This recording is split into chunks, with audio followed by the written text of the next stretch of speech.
Are you worried your precious children will get into your cabinets and get out all the glasses, all the knives, all the poison, and just sprinkle them all over your kitchen? Well, today I'm going to show you how to install some magnetic child safety locks.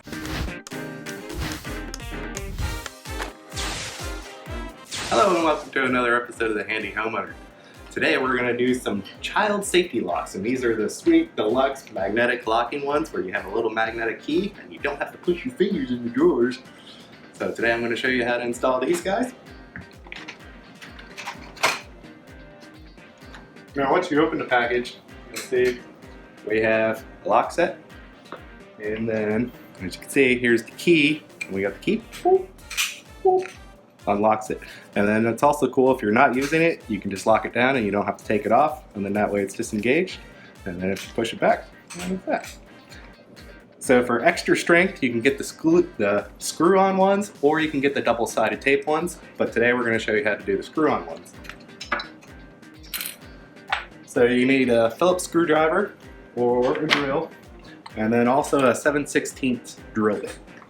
So we're going to show you first on a drawer, because I think the drawer one seems to be the most difficult one for people to get. So first we're going to take our catch, and then we'll use our template, and it also has a little sticky piece of tape on the back that you'll want to take off. So we're going to take the C section and then put it right under the cabinet here. So just line it up with the center. Doesn't really matter if it's center. And then you'll go ahead, take a pencil, and then mark each hole. It's okay if you angle the drill bit, because it's impossible to get straight on a drawer.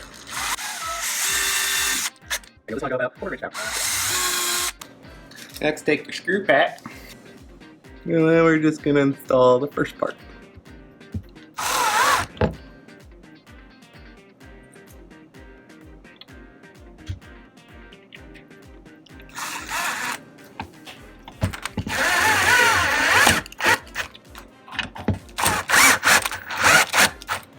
And make sure it's flush with the edge.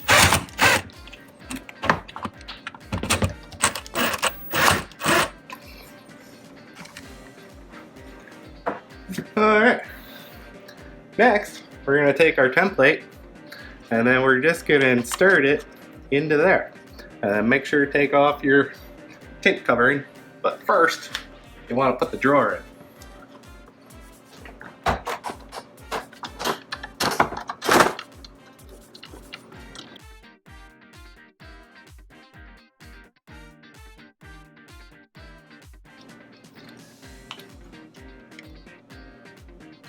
And you should just be able to close the drawer after everything's out.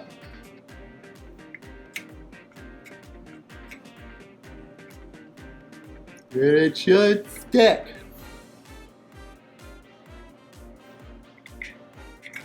There it goes.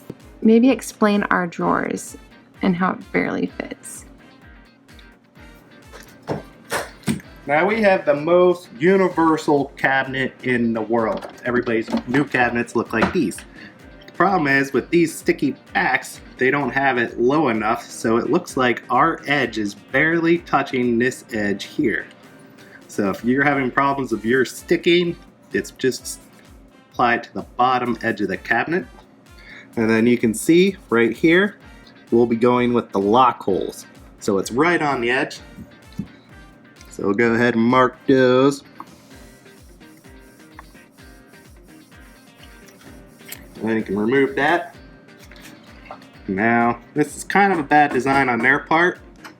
They should have made these longer, so I have more screw area, but it still works. So you'll take your mark, and then you'll just angle your drill down.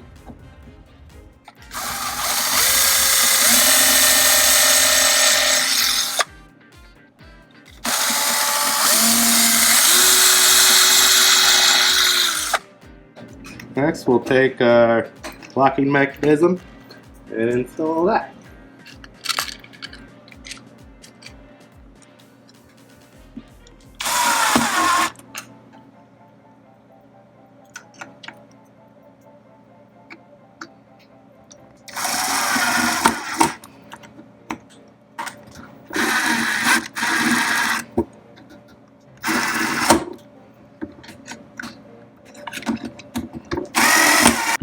Next, we're going to double check our height, see if we need to adjust it. And then we need to go up just a touch. I left them a little loose so we could move it around. Right there is pretty good. Now we'll tighten it the whole way.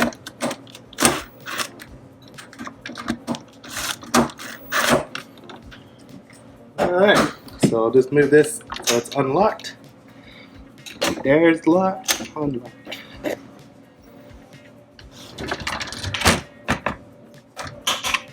And there you go, it stops.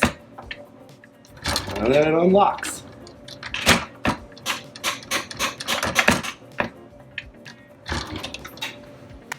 Okay, next I'm going to show you how to do a door. So this is a sink cabinet, so there's all kinds of chemicals in here, so we don't want her to get into there. And also what I like about the screw-on ones is they're really durable, because if your kid's super strong, they're going to rip that tape right off there. So with these ones, it's the same process as a door, except we're going to want to hold our template in an inch over. And it doesn't even have to be a precise inch. Inch over from where? An inch over from this edge right here to this point. And then we're going to do the same process, marking our holes.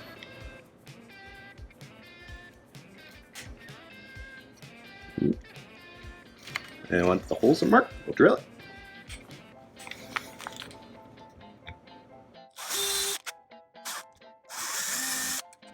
Then we'll install our catch. I find it's easier to put it on the catch and then use it. Line it up. And just get it started. And then do the other one.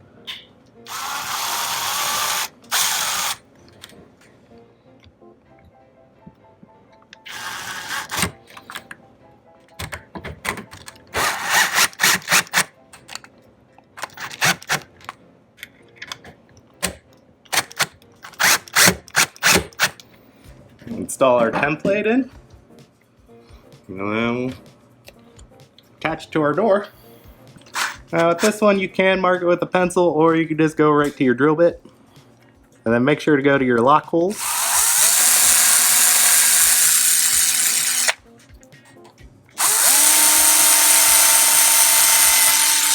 And on this door you don't want to go more than a 1/4 inch, and then you might go through if you push too hard.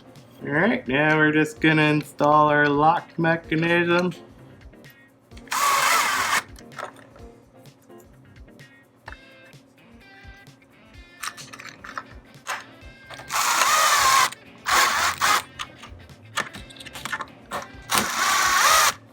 You want to get your screws tight, but not too tight, and then we're going to check our height.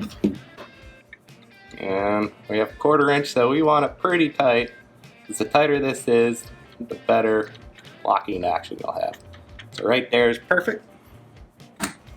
Now they might move around on you, but now we'll just tighten it. Just like I said.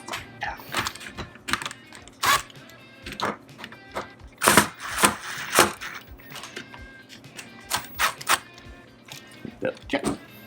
Here, still good.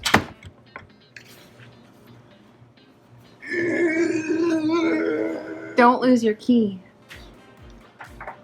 Don't lose your key or else you'll have a heck of a time. Now the reason we went over an inch is to avoid this handle. So right here is the sweet spot. And on some doors, if they're little, if you have to push them in a little harder, you might have to push the door in and then it will come out. Alright, and if you have cheaper quality build cabinets, sometimes you'll have to put them up higher and then use the cabinet furniture as the ledge, and then you'll be able to see it here, where instead of having this latch mechanism here, which I can't because these are flush mount doors, so instead I'm using the back of this area as the catch plate instead of having to put wood there. So technically this is grabbing back on this edge, just in case. Alright, so I came across the Technical with the bigger face cabinet. Right there. Now as you can see, because my lip is lower on this cabinet, I had to make an extension piece out of a 1/2-inch plexiglass. But you can also make it out of wood, but you might come across something like this. And then you're also going to need to get some longer screws. So these were 1-inch screws I got, and then I made sure not to sink them the whole way so they didn't come out here. So I just wanted to point that out, just in case you come across that. So there you have it. Thank you for watching today, and I hope this will help keep your children out of your cabinets, and it doesn't mess with the appearance. And then after your kids get older, all you have to do is hit this button, and you won't need to use them anymore. Thank you all for watching, and I'll see you next time on the Handy Homework.